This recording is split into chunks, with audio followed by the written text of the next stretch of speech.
Sa mga gustong magpunta sa digital world, Yan. dalawa lang naman choice mo eh. It's either gawin mo siya or manood ka. Pag pinanood mo siya, hindi ka kumikita. Pero pag ginagawa mo siya, pwede kang kumita, ma-endorse mo yung product mo, yung business mo, yung service mo. Yes. No choice ka eh. So it's either sabayan mo or you watch things happen, di ba?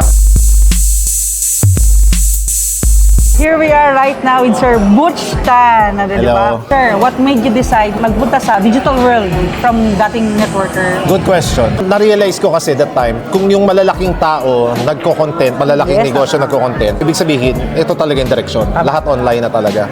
And true enough, nung pandemic, nagkaroon ng habit yung tao na instead na bumili sa grocery or sa palengke, in-order na lang online kasi save ka ng gas, ng transpo, ng oras, ng effort. So I would suggest you make things happen by contributing to the content creation world.